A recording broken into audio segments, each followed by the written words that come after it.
Inyong mabati karon ang tulumanon, tubig sa kinabuhi. Ang tubig sa kinabuhi hatud kanato sa GCIL ug watersoflife.net. Ug karon ania si Brother Lloyd Galion. Nalipay ko igsuon sa imong pagpadayon sa pagkiguban diri sa atong pagtuon sa sulat ni Pablo, ug ginaot ko nga naakas mayong panglawas karon og andam ka nga tiwason gyud kini nga pagtuon diri sa atong pag-uban. Ang atong hisgutanan karon ani ana kita sa Roma 9 6 ngadto sa 29. Di hisgutan diri ang Dios magpabiling matarong bisan pa og kadaghanan sa Israel nagsupak kaniya. Og gikalipay ni Pablo ang pag-alagad sa Ginoong Hesus apan nagmagul-ano na sab siya tungod sa mga pagpiit kaniya nasaksihan niya ang daghang mga hintil nga nagbag-o o nadawat na ang gingharian sa Dios samtang libuan usab sa mga piniling Hudyo ang nagdaydiay kang Hesus o ang iyang gingharian o nagpalayo kaniya, dili gustong maminaw, dili gustong musunod kaniya.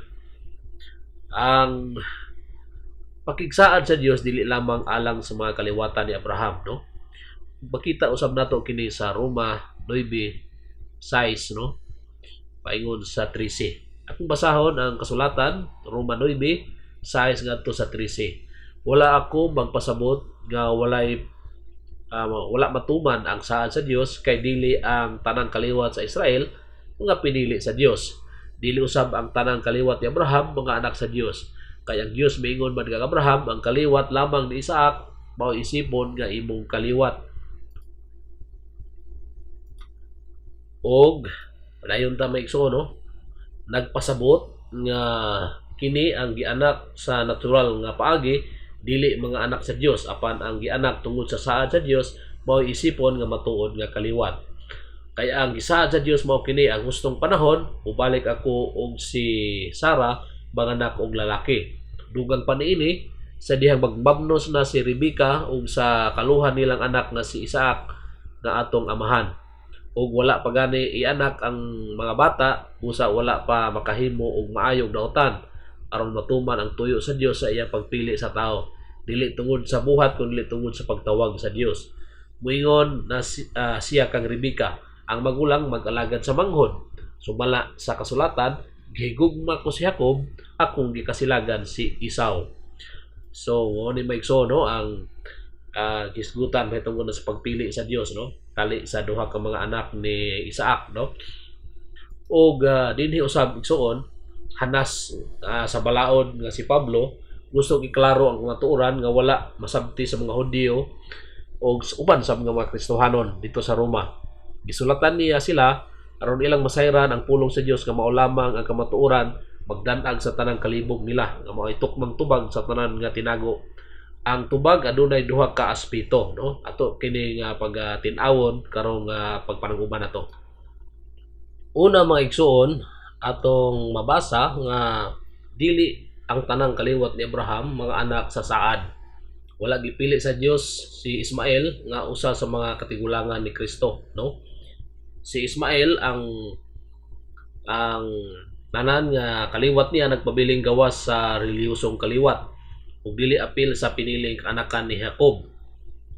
Dinhi atong masabtan nga ang natural nga binhi dili ang mupili sa iyang espirituhanong kaugmaon. Dili kay usa ka tawo na tawo nga Kristohanon na tinuod na siyang Kristohanon apan moagi pa siya og personal nga pag-atubang sa Dios. Ang Dios magbaton og mga anak ug apan dili mga apo. Kini ang kamatuoran nga nagpadayag nato nga dili ang tanang piniling Hudyo mga anak sa Dios apan kadto lamang nagdawat sa ebanghelyo ni Kristo. Ang katungod sa pagkasinagop ni Abraham natukod diha kaniya apan ang pagbunga niini nagagad sa katawhan. Kaduha, ang atong babasa sa balaang pulong nga ang Ginoo nag-ingon ni Rebecca asawa ni Isaac nga wala pa siya nanganak sa kaluha ang magulang mo ay moalagad sa manghod. Sila duha mga anak sa usa lamang kaamahan apan nasayran sa Dios nga ang ilang binhi dili man nagsama. Tinuod gipili sa Dios si Jacob ang manghod, gisalikway ang magulang nga si Esau.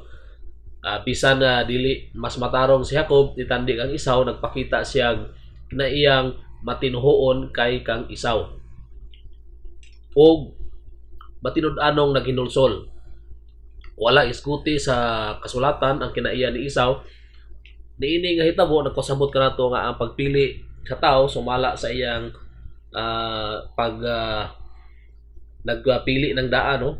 O nag-agad kini sa dili matukib makaalam sa Dios ug sa iya kabubuton. Walay usa nga makabasol sa Dios kung gadumili kaniya. Tungod kay wala kita masayod sa misteryo sa atong pagkatawo. Apan sa panulundon sa atong mga lawas, ang Dios balaan matarong ug dili masayop sa iyahang desisyon. Nakita sa ubang mga nagtuon sa Biblia nga ang pagpili sa Dios wala nagbase sa unsang tao o binuhatan. Apan kini nagdepende lamang sa desisyon sa magbubuhat. Ang tao dili masayod sa motibo o plano sa Dios. Dili ang tanang muuyo niini nga panlang tao. Tungod kay ang atong Dios mao ang amahan, dili lamang balaan apan mausab ang mahigugmaon ug maluluyon. Sa panahon sa iyang pagpanudlo, si Jesus miingon ining mga mahukmanong mga pulong. Ang akong mga karnero mamati sa akong tingog. Busa gitin-aw ni Kristo, no, ang iyang kaugalingong mga karnero maminaw sa iyang tingog. Og miingon siya nga nakaila ako kanila ug sila nagsunod kanako. Naghatag ako nila og kinabuhing dayon. Ana sa Juan 10:27 ngadto 28. Buti pasabot nga dili ang tanang mamati sa iyang tingog ug dili usab ang tanan makabati sa iyang tingog mutubag kaniya o mubuhat sa iyang mando. Makita nato ang usa ka kaliwatan sa katawhan, usa ka nasod ug bisan usa ka pamilya nga nakabati sa ebanghelyo ug wala nakasabot ini samtang ang uban nag-apaw na sa kalipay ug nakadawat na sa kalinaw.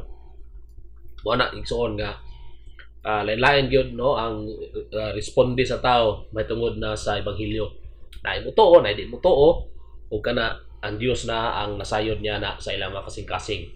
Pagampo ta maigsuon. Langit noon nga mahan, nagpasalamat kami kanimo tungod sa imong pagpili ni Isaac ug ni Jacob ug nahimong mga apuhan sa imong anak nga si Jesus.